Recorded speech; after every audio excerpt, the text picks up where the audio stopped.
marche dans ton héritage en Jésus-Christ. Le thème de la prédication ce jour, c'est marche dans ton héritage en Jésus-Christ.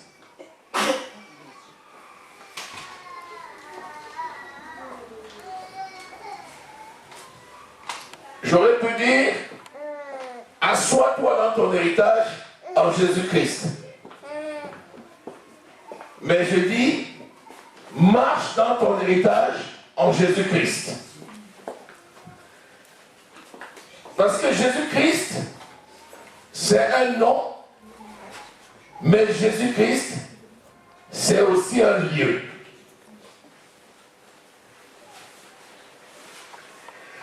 La Bible atteste que si quelqu'un est en Christ,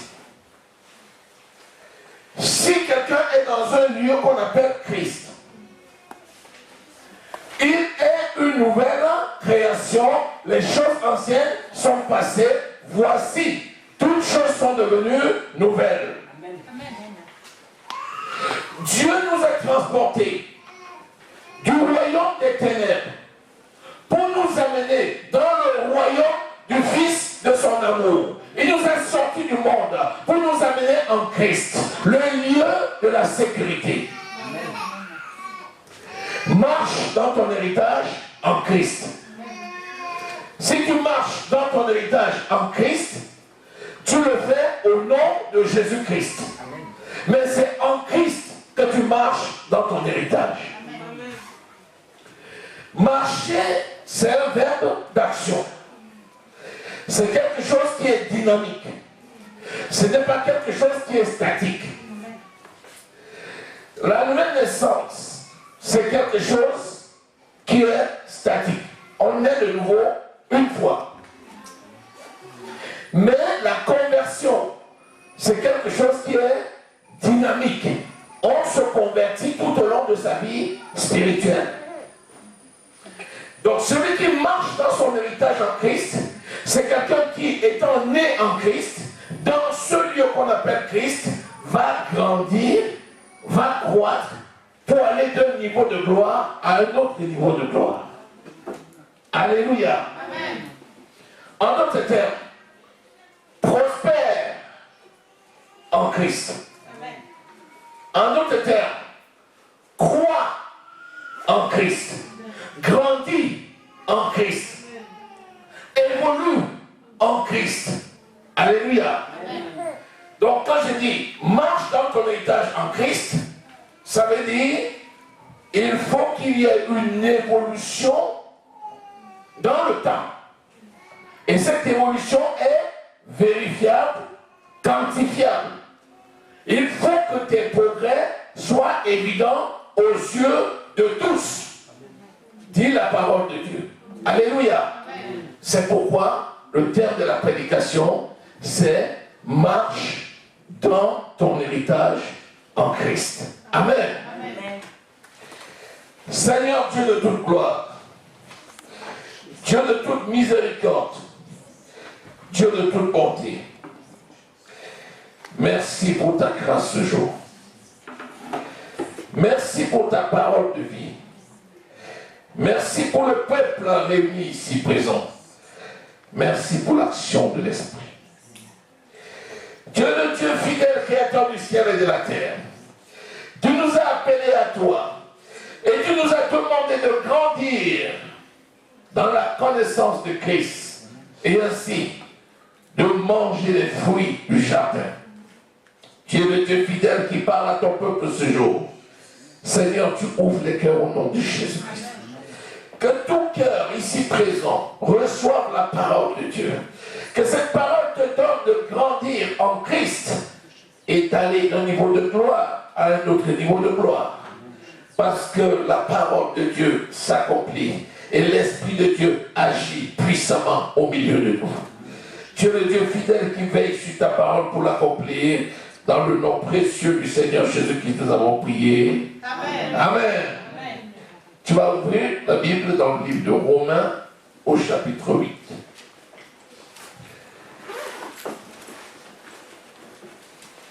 Romains le chapitre 8.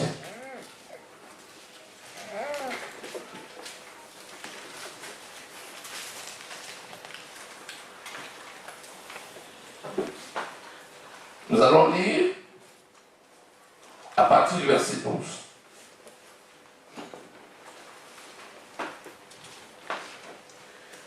Ainsi donc, frères, nous ne sommes point redevables à la chair pour vivre selon la chair.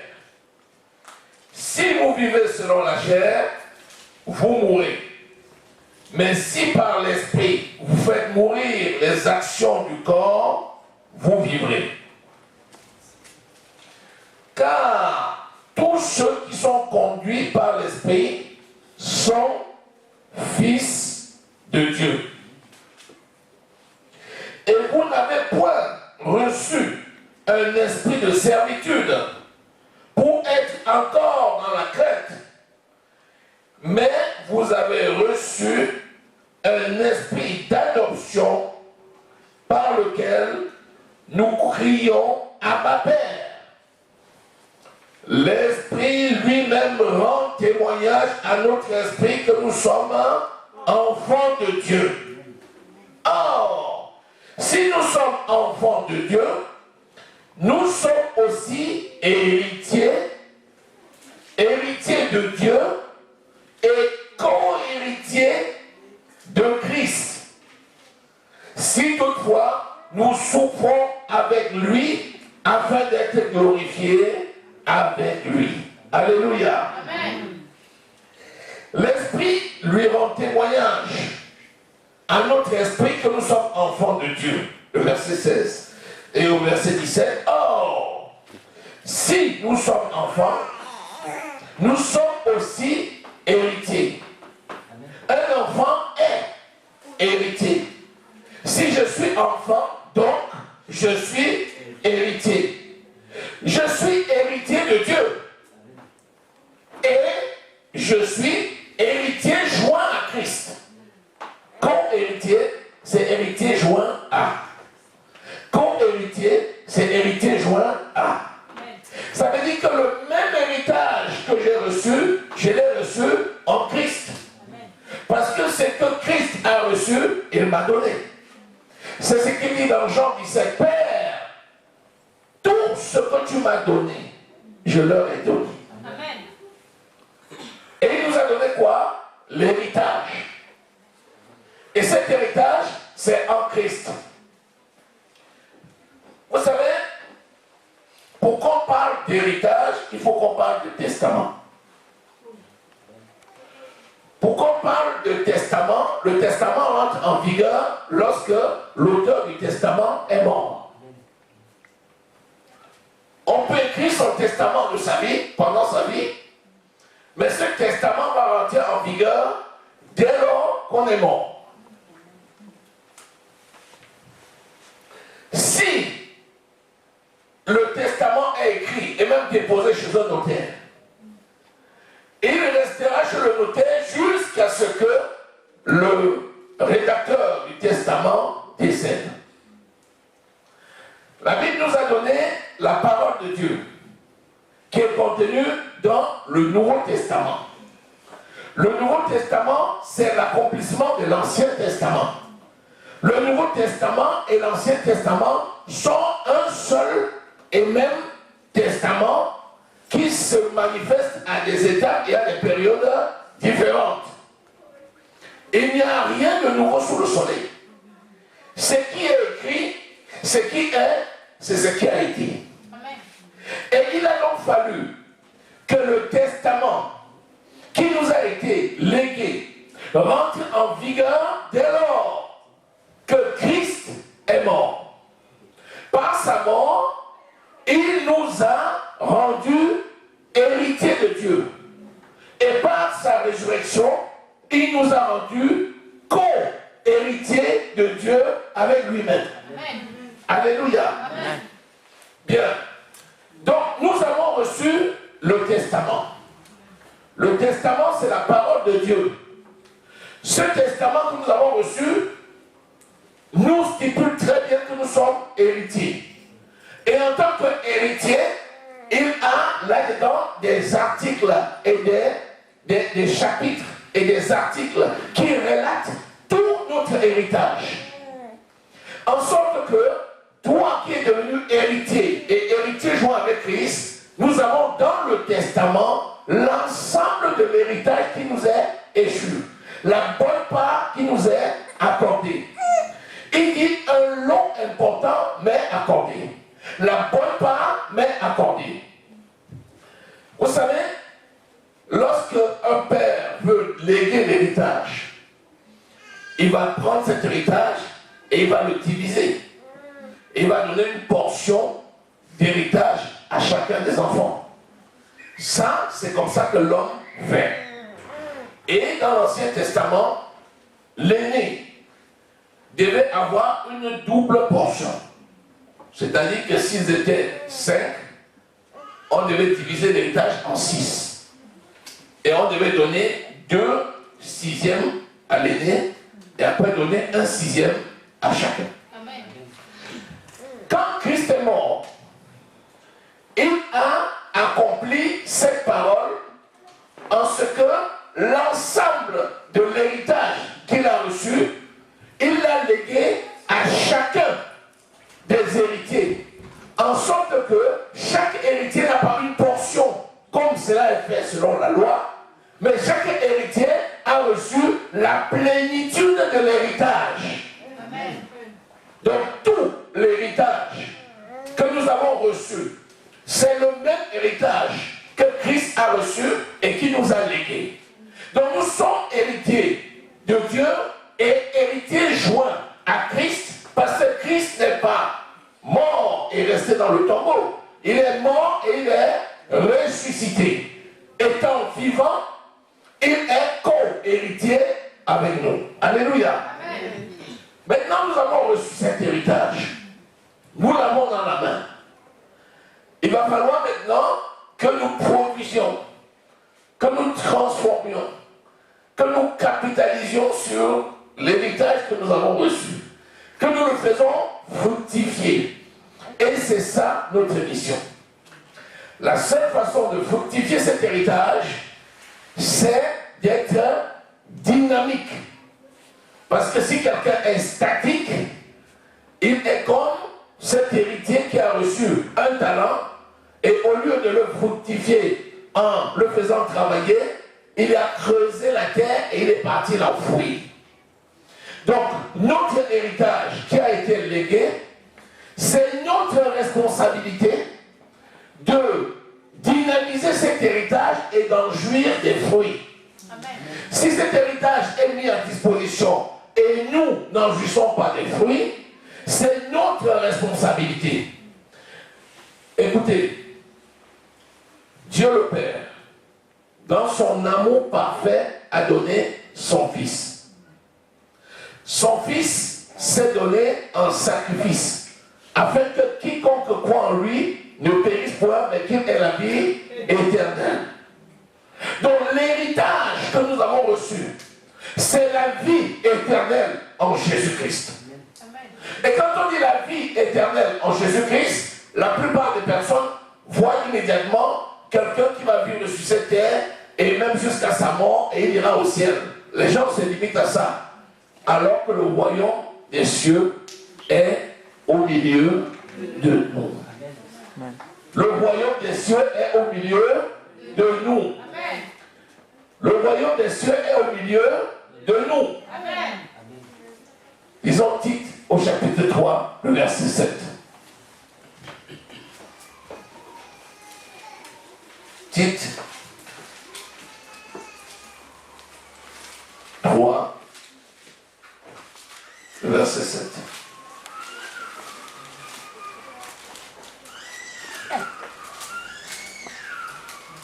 Alléluia. Amen.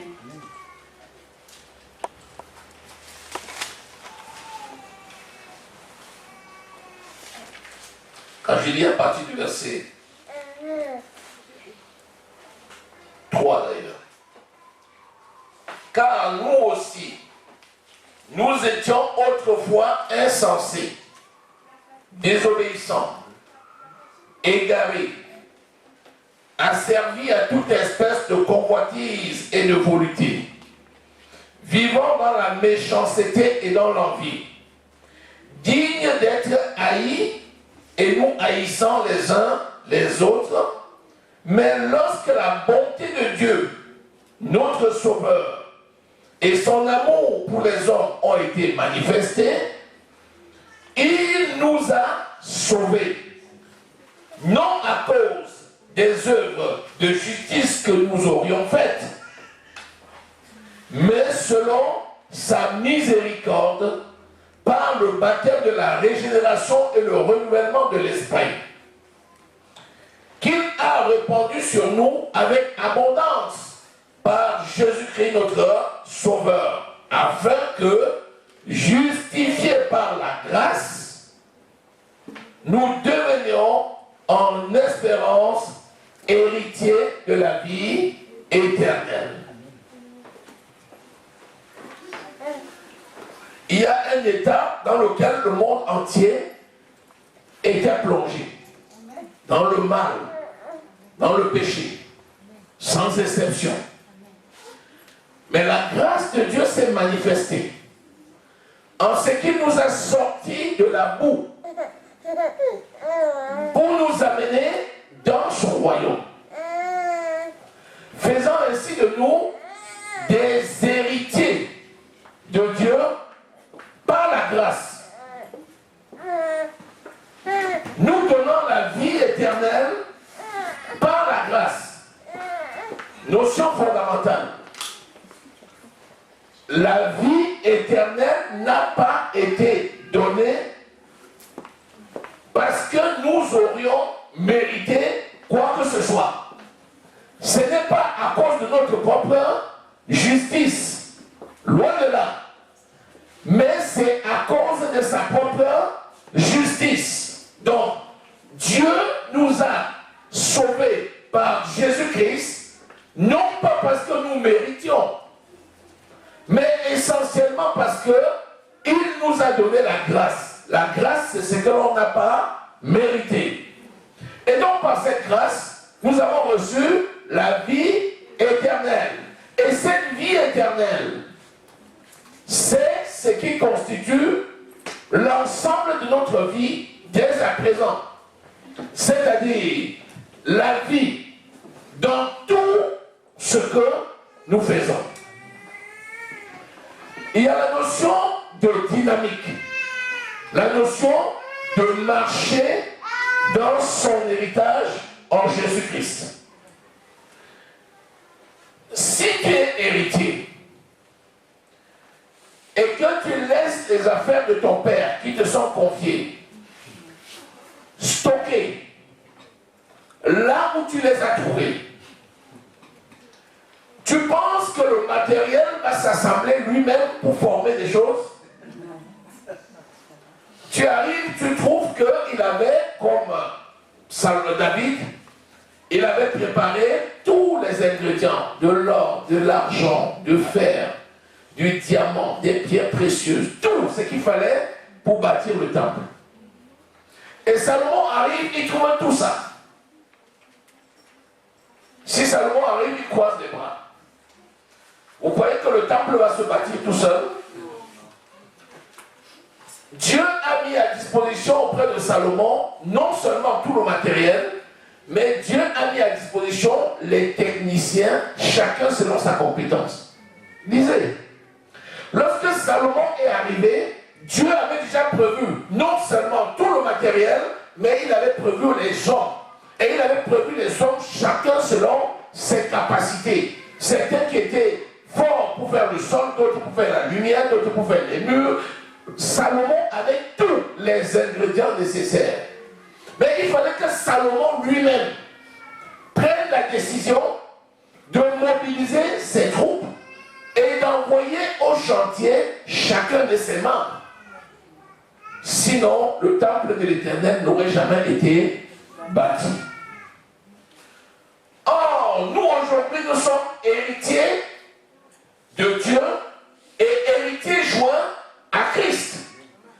Et Dieu a donné à chacun d'entre nous des dons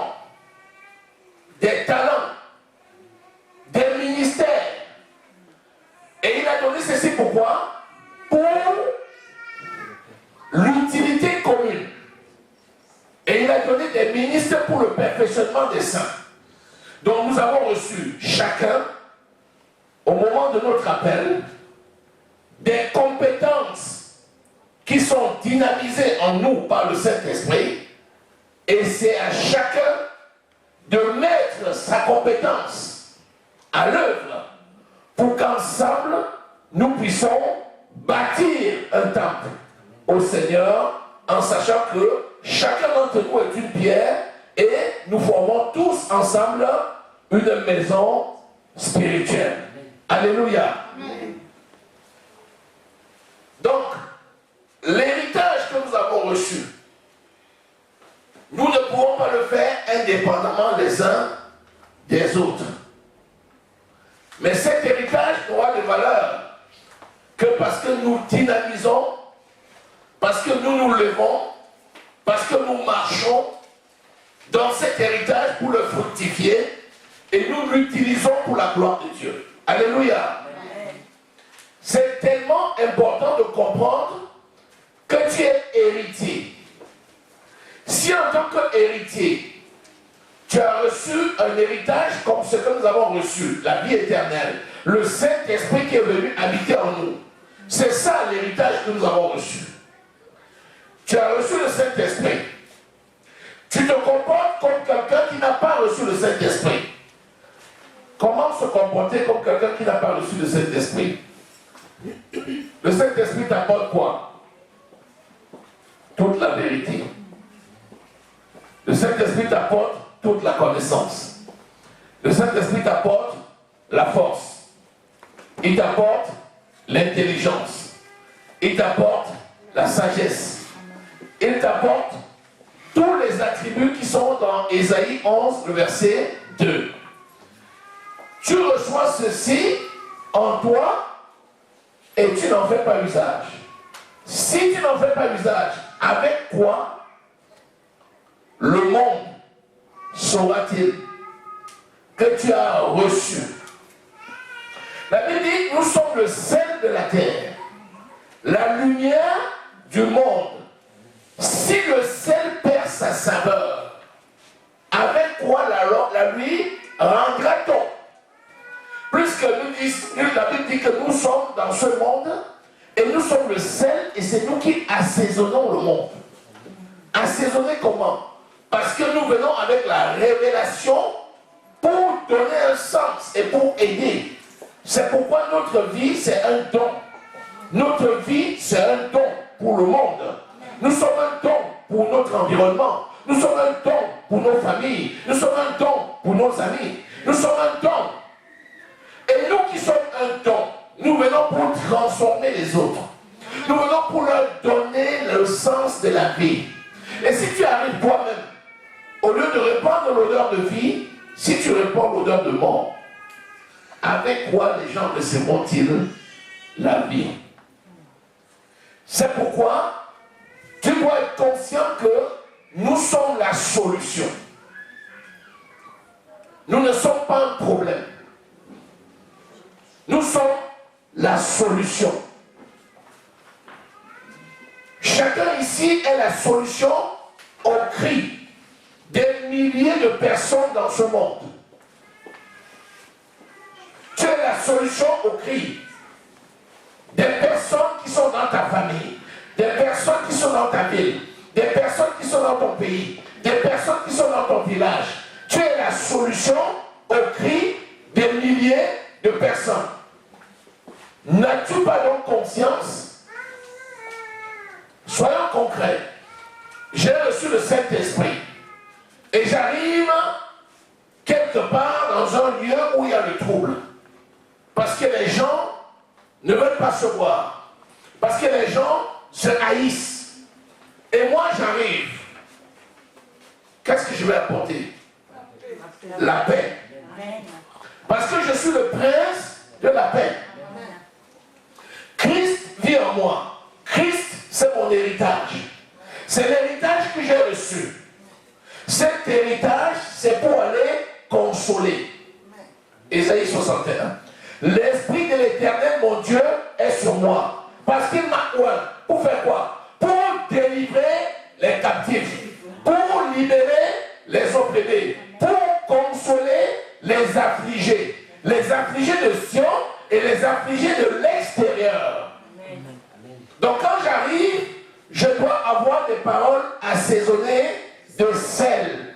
Je viens pour apporter la paix. Je ne viens pas jeter l'huile sur le feu. Si j'arrive, il y a la flamme. Il est écrit dans la parole que si je marche dans la flamme, je ne serai pas brûlé. C'est quoi la flamme? La flamme, c'est les troubles. La flamme, c'est les troubles. Quand on dit que quelqu'un jette l'huile sur le feu, c'est pour qu'il y ait la flamme. C'est-à-dire, il arrive, il trouve qu'il y a des problèmes, il attise les problèmes. Si tu viens et tu trouves qu'il y a la flamme, qu'est-ce que tu vas faire? Tu vas éteindre le feu. Et éteindre le feu, c'est avec quoi? Avec des paroles douces. Avec des paroles de paix, avec des paroles de consolation. C'est ça mon héritage en Jésus-Christ.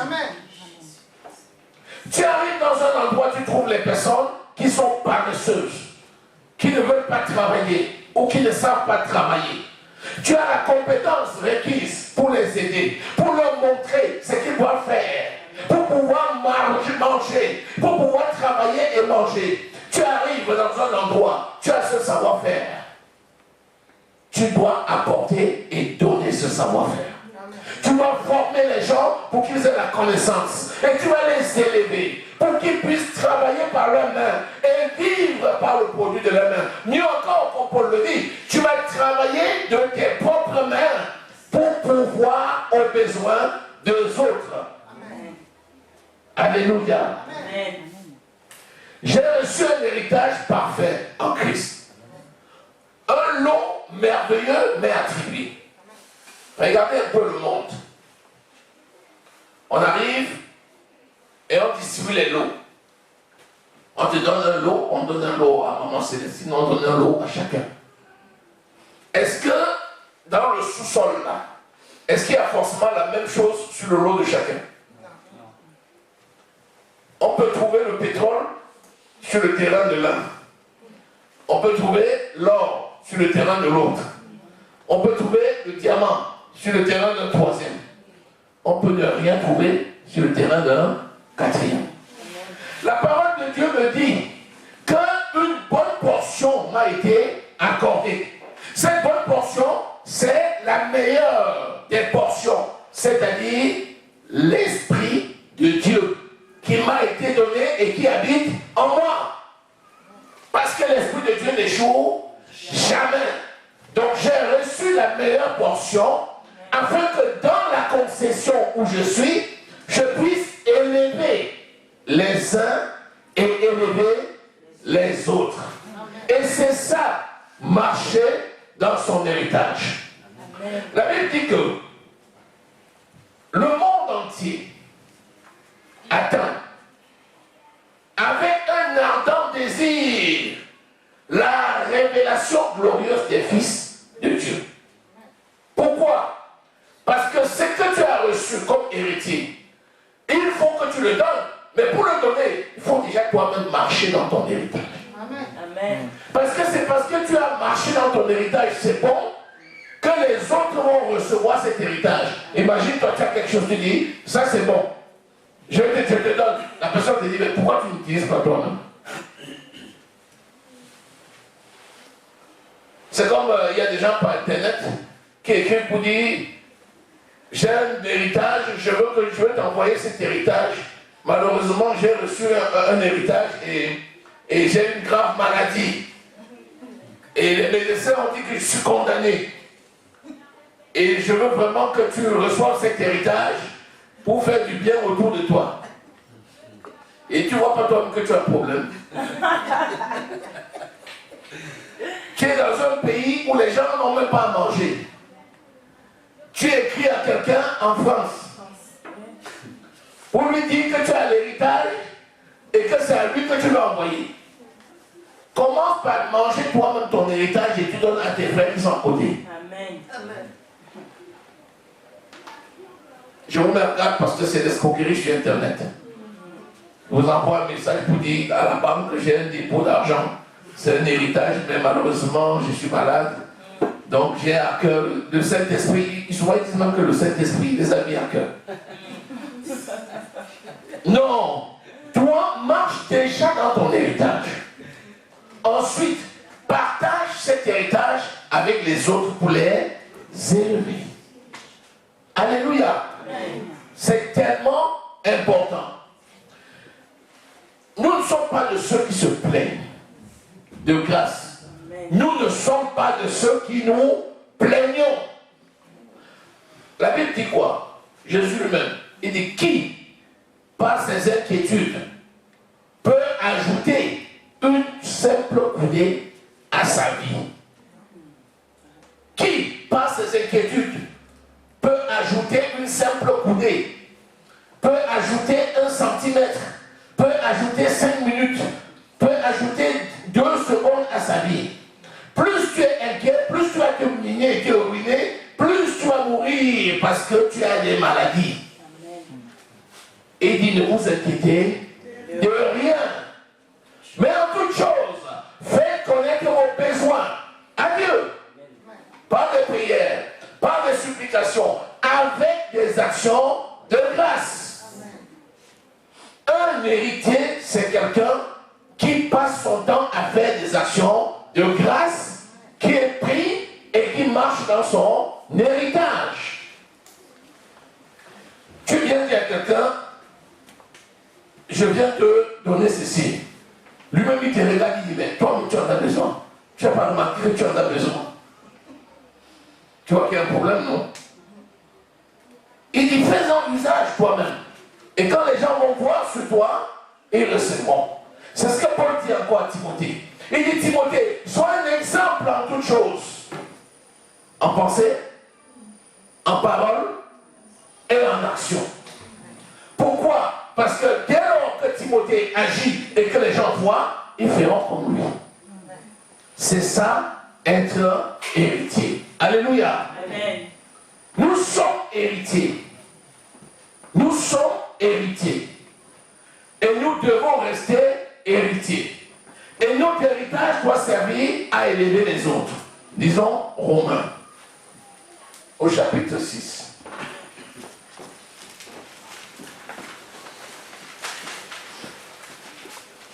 Le verset 16.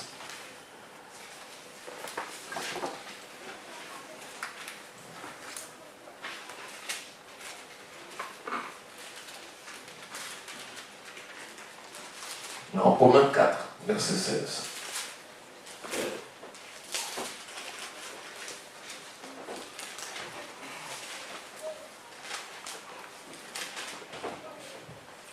C'est pourquoi les héritiers le sont par la foi. Pour que ce soit par grâce, afin que la promesse soit assurée à toute la postérité. Non seulement celle qui est sous la loi, mais aussi à celle qui a la foi d'Abraham, notre Père à tous. Alléluia. Amen. C'est ta foi dans la possession de ton héritage qui va permettre d'élever non seulement toi, mais élever tous ceux qui sont autour de toi. C'est comme ça que par ta foi, tu sauves les autres. Par ta foi, tu sauves. Abraham a sauvé par sa propre foi. De même, nous devons avoir la foi que nous sommes héritiers. Comment peux-tu penser à un moment donné que tu n'es rien? La parole de Dieu dit que tu es un sacerdoce royal. 1 Pierre au chapitre 2, verset 9. Une race élue, une nation sainte, un peuple acquis. Et toi-même tu te mets jusqu'à dire, je ne suis rien. Tu n'es rien. Celui pour qui Jésus-Christ est mort, celui qui a reçu le Saint-Esprit, comment peux-tu dire je ne suis rien alors que tu es le temple du Saint-Esprit? Et la foi que cette parole est vraie. Amen. Et la foi que l'Éternel est ton berger et que tu ne manques de rien. Et la foi que tu as la santé divine. Et la foi que que tu marches dans la paix. Et la joie, la bonté, la bénignité, la tempérance et la foi que tu es amour. Amen. Amen. C'est par la foi que non seulement toi, tu reçois, mais c'est aussi par la foi que tu vas sauver les autres. Amen. Alléluia. Amen. Alléluia. Amen. Éphésiens au chapitre 1er. Disons le verset 11. Alléluia. Amen.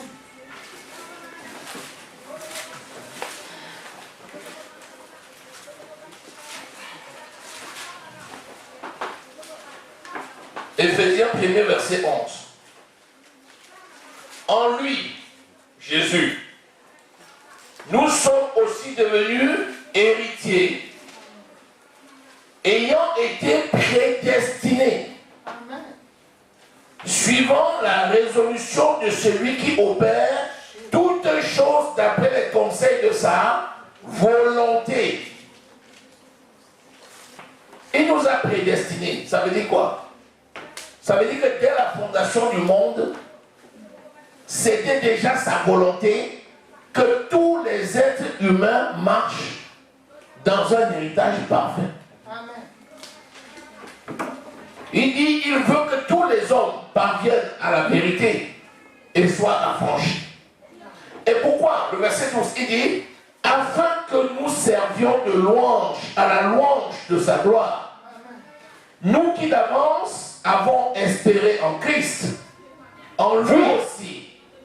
Après avoir entendu la parole de la vérité, l'évangile de notre salut, en lui, vous avez cru et vous avez été scellés du Saint-Esprit qui avait été promis, lequel, le Saint-Esprit, est un gage de votre héritage pour la rédemption de ceux que Dieu s'est acquis à la louange de sa gloire. Amen. Le Saint-Esprit en nous, c'est un gage. Il nous a scellés. Tu sais ce que c'est que la scellée? Tu connais la scellée? Amen. Lorsque l'huissier de justice vient chez toi et qu'on met une scellée, est-ce que la scellée, c'est forcément les gros verrous? Parfois, c'est un petit fil. On a mis seulement, attention, porte sous scellée. Comme c'est l'autorité qui a mis la scellée, ça peut être un fil de fer comme ça. Personne n'ose venir mettre une tenaille pour couper. Oh, il nous a scellé du sceau. Amen. Il nous a estampillé. Tu m'appartiens. Le sceau de Dieu est posé sur nous. Amen. Il nous a scellés. Comment toi qui es scellé du sceau de Dieu, Amen. de la marque de sa flétrissure, l'empreinte de sa personne, comment tu peux dire je ne suis rien? Donc, et d'abord la foi. Parce qu'avoir la foi pour les autres, c'est une chose. Avoir la foi pour soi-même, c'est une autre chose. Être très chaud quand ça concerne les autres. Tu as même l'assurance que s'il s'agit des autres, ça marche. Mais s'il s'agit de toi-même, ça ne marche pas. Comment ça peut marcher pour les autres sans marcher de toi? La Bible dit que comme l'huile est sainte, la bouteille est sainte. Amen. Comme l'huile est sainte, la bouteille est sainte. Amen. C'est sorti de tes entrailles. C'est bon, Manaba. Par le fruit de tes entrailles, Amen. tu nourris. Amen. Il dit de ton cœur, sort les sources de vie. Parce que tu es la vie. Quelle idée tu peux même avoir que quand c'est les autres, ça marche, et toi, ça ne marche pas. C'est l'idée qui vient tout droit du diable. C'est faux, faux, faux, mille fois, faux. Tu es un sacerdoce royal. Amen. Tu es la prunelle des yeux de ton Dieu. Tu es la perle rare. Ta vie est scellée du Saint-Esprit. Personne ne peut la toucher. Au nom de Jésus-Christ. Amen. Personne ne peut la toucher. La bouteille est sainte. Lui aussi est sainte. Amen. La bouteille est sainte. Lui aussi est sainte. Je suis le temple du Saint-Esprit. Le temple du Saint-Esprit est saint. Amen. Non pas en vertu de ma force, mais par la grâce. Amen. Ce n'est pas par ma justice, Amen. mais c'est par la justice de Dieu. Amen. Alléluia. Amen. Alléluia. Amen. Lequel est un gage de notre héritage pour la rédemption de ceux que Dieu s'est acquis. Que Dieu s'est acquis. Que Dieu s'est acquis. Et il y a quelque chose de fort là. Amen. Ce que Dieu s'est acquis, acquérir. Dieu lui-même s'est levé. Il a décidé d'aller. Il t'a choisi. Il t'a pris avec lui. Tu es précieux à ses yeux. Crois à ça. Crois à ça. Crois à ça. Compte les bienfaits de Dieu. Mets-les devant tes yeux. De temps en temps, tu t'assois sans regarder le passé. Mais tu regardes un peu derrière comme ça. Tu commences à compter les bienfaits de Dieu. Tu verras combien son nom est grand. Amen. Alléluia. Amen. Tu es déjà dans la maison du Seigneur. Regarde le nombre de personnes qui sont dans le monde. Tu marches dans le respect de ton prochain. Regarde le nombre de personnes qui braquent, qui tuent. C'est pas une grâce, hein? Amen. C'est pas une grâce, hein? Amen. Et tu ne vois pas ça? Non, contemple ça. Alléluia. Amen. Contemple ça. Alléluia. Amen. Disons Galates au chapitre 4 pour finir. Galates du chapitre 4.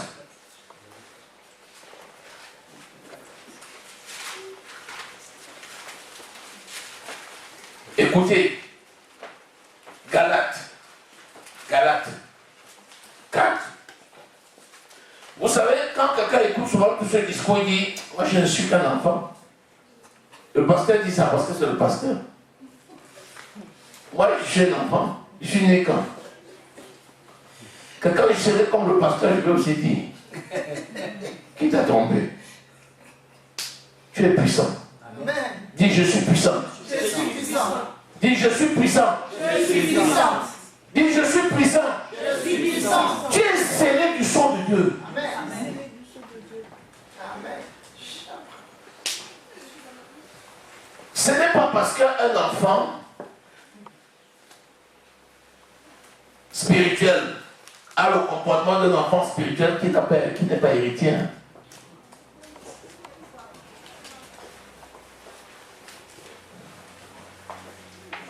Or, aussi longtemps que l'héritier est enfant, je dis qu'il ne diffère en rien d'un esclave, quoi qu'il soit le maître de tout. Vous voyez? Sachons reconnaître que Dieu laisse aux hommes le temps de faire le chemin. C'est pas... Dieu, c'est pas ça. Un bébé, c'est un bébé. Et un bébé, on va le nourrir pour qu'il grandisse.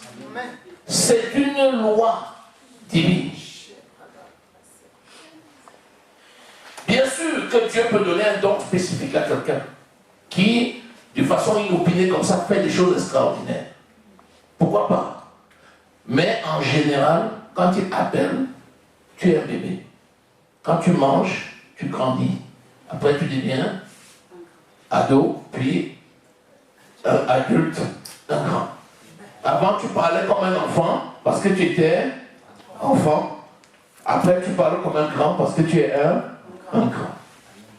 C'est pas parce que dans l'église, tu es né de nouveau il y a 1 an ou 6 mois, c'est pas ça qui va t'amener à oublier que tu es héritier. Tu l'es. Tu es héritier. Tu es héritier. Quand tu nais dans une famille royale, tu es héritier. Amen. Tu as beau être bébé, mais tu es héritier. Amen. Amen. Le fils qui est né dans la famille royale d'Angleterre, il y a peu quelques jours, est-ce que tu vas aller maintenant, tu vas lui demander de faire comme son père? Ou bien comme son grand-père? Est-ce qu'il n'est pas héritier? Il est héritier. C'est toi, c'est pareil. Tu es héritier. Alléluia. Mais le Seigneur ne te laisse pas parce qu'il te met sous des tuteurs et des administrateurs qui vont te donner la parole de Dieu pour que tu puisses grandir. Alléluia. C'est très important. Ce qui est nécessaire, c'est le verset 6, c'est de comprendre que vous êtes fils. Et Dieu a envoyé dans vos cœurs l'esprit de son fils. Amen. Je suis fils de Dieu parce que j'ai l'esprit de Christ. Et j'ai l'esprit de Christ, c'est ça qui me qualifie comme étant héritier de Dieu et héritier joint à Christ. Le verset 7, il dit, ainsi, tu n'es plus esclave, mais fils. Amen. Tu es aussi héritier par la grâce de Dieu. Tu n'es pas esclave, mais fils. Quand tu es dans la maison du Seigneur, tu es héritier, tu n'es pas esclave de Satan. Tu es enfant de ton Père. D'où te vient-il que tu te comportes dans la maison comme étant un esclave? Si ton fils à la maison se comporte comme un esclave, tu seras content? Il a besoin de manger. La nourriture est prête. Il se met depuis l'entrée. Il fait une longue procession. Il marche sur des tisons de bouteilles. Pardon, papa, pardon, pardon, pardon, j'ai faim. Pardon, pardon, est-ce que je peux ouvrir le frigidaire? Pardon, pardon, est-ce que je peux ouvrir le frigidaire? Tu vas dire, mon enfant, c'est un problème. Ne sais-tu pas que cela t'appartient? Bien sûr que tu vas le prendre avec humilité. Bien sûr que tu vas respecter ce qu'il y a. Parce que tu vas le prendre avec respect. Mais tu ne vas pas te comporter comme un esclave. C'est terminé ça. D'où te vient-il que tu passes le temps, au lieu de prier et proclamer la parole et adorer ton Dieu, tu passes le temps à pleurer. On arrive, tu es couché au sol. Hey, frère, tu fais quoi là? Tu dis, je pleure mon corps. Jusqu'à ce que Dieu ait pitié de moi et me lève.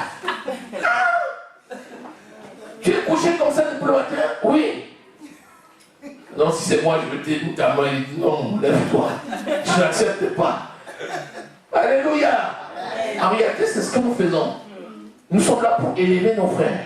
Nous sommes là pour les soutenir.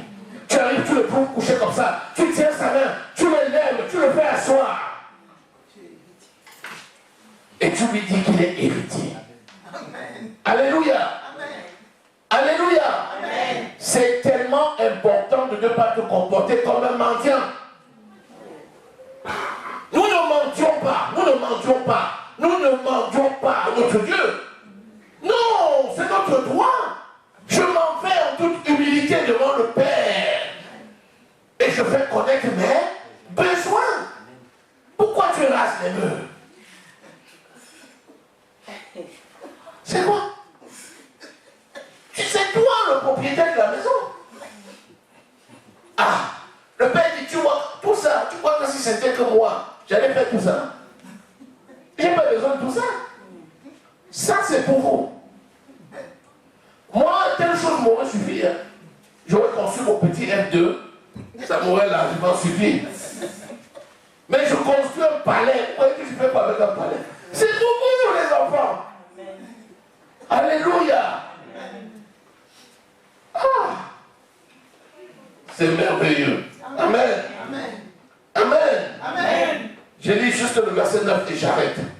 Mais à présent, quand vous avez connu Dieu, ou plutôt que vous avez été connu de Dieu, comment retournez-vous à ces faibles et pauvres rudiments auxquels à nouveau vous voulez être asservis? Tu es devenu enfant de Dieu, on veut te ramener encore à la plus simple expression. Tu dis non. Je suis un prince. Amen. Les gens disent, où est ton royaume? Je dis, si vous ne voyez pas bientôt, vous allez voir. Alléluia. Béni soit le Seigneur. Amen. Nous sommes héritiers de Dieu et héritiers joints à Christ. Amen. Notre héritage est éternel. Amen. C'est un héritage qui ne périt jamais, qui ne se flétrira jamais, qui ne se terminera jamais, qui ne se corrompra jamais. C'est comme si quelqu'un venait et lui dit, je vais te tuer. Tu peux me tuer. Comment tu as fait? Amen. Tu vas même me voir. Amen. Ici, les gens ne connaissent pas beaucoup ça. Il y a des endroits du monde où il y a des défis. Des défis. Des défis. Où quelqu'un dit, si je bouge un peu ma tête, là tu es mort. Tu dis, ne bouge pas seulement ta tête, bouge tout ton corps. Si tu veux, je signe même. Je signe que si je meurs, qu'on ne te fasse rien. Je te donne autorité. Vas-y, fais ce que tu veux. Mais au nom de Jésus que c'est anéanti, pour qu'il tombe. La démonstration de la puissance de Dieu. Cette puissance-là est en toi. Amen. Amen. C'est en toi. Amen. Alléluia. Amen. Merci Seigneur. Merci pour ta parole. Merci, Père. Merci parce que tu es le Dieu de grâce, le Dieu de paix. Amen. Merci pour l'héritage que tu nous as donné. Tu nous as donné un héritage merveilleux et nous marchons dans cet héritage. Que ton nom soit glorifié. Dans le nom précieux du Seigneur Jésus-Christ, nous avons prié. Amen. Acclame très fort le Seigneur.